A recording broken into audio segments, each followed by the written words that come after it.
Dagdag puhunan sa paninda, panggasto sa araw-araw ang ilan sa mga magagawa ng 2,000 pisong tulong pinansyal sa mahigit 3,000 vendors sa ilalim ng AKAP o Ayuda sa Kapos ang Kita program.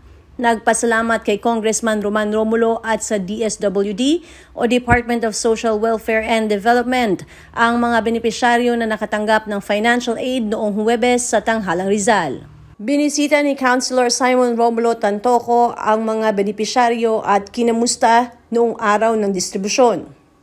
May nagsabi lang po sa akin kasi yung mga vendor daw kailangan Kaya nagbakasakali ako. Yung mga kakanin lang. Katulad nun. Katulad ng mga nung tinitinda namin ng commander ko dati, mga almusal, mga spaghetti, pansit, tsaka basta pang almusal lang, gano'n. Ngayon kakanina lang kasi hindi na makakakilos masyado yung commander ko. Kaya kakanina lang inaano namin. Tsaka yung mga nagpapabunot siya, mga sitsirya, inaano niya. Malaking tulong to sa amin. Para siyempre pambili-bili ng mga pangangailangan. Gano'n. Ito nakuha ko, iano ko sa commander ko, pambiling gamot. Congressman, maraming salamat sa iyong tulong. Wala kang mamahingi dyan sa labas ng ganong kalaki. Pasalamat ako kay Romulo.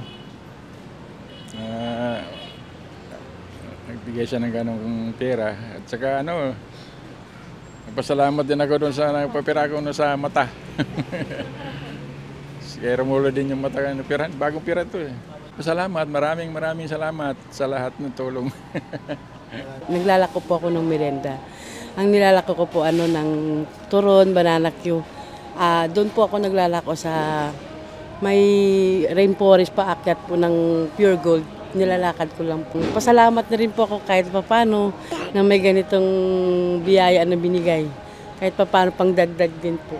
Papasalamat po ako kay Congressman Romulo dahil sa binigay niyo pong financial na tulong kahit paano pang din po to sa amin, Congressman. Maraming po salamat, Congressman Romulo.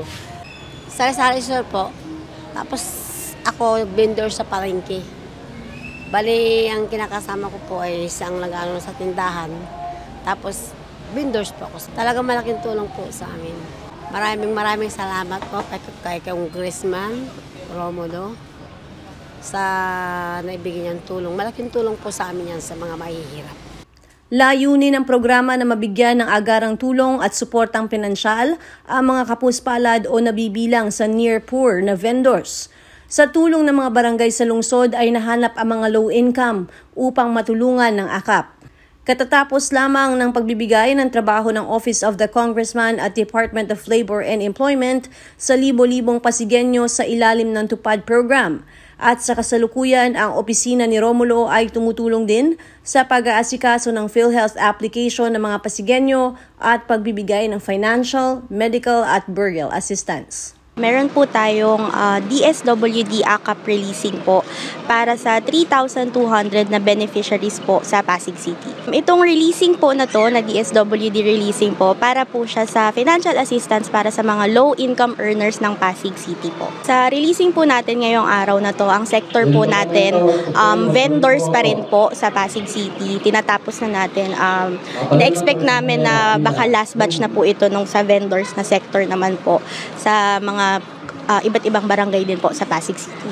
Lahat po ng benepisyaryo na nagpupunta, na i-interview and sumasalang po sa interview namin ay makakatanggap po ngayon ng 2,000 pesos na halaga po na financial assistance. Sa next natin na batch or na releasing po, tinitignan pa natin kung ano yung sector na next nating ita-target.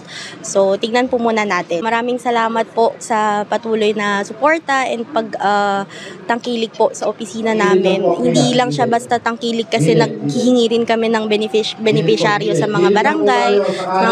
So, salamat po sa kooperasyon ninyo and yung mga vendors natin naway maging malaking tulong to sa inyo or kahit kaunting tulong man po para sa inyo talaga itong sector na to, para sa inyo nakalaan po itong releasing na to. So, sana po makatulong po sa inyo.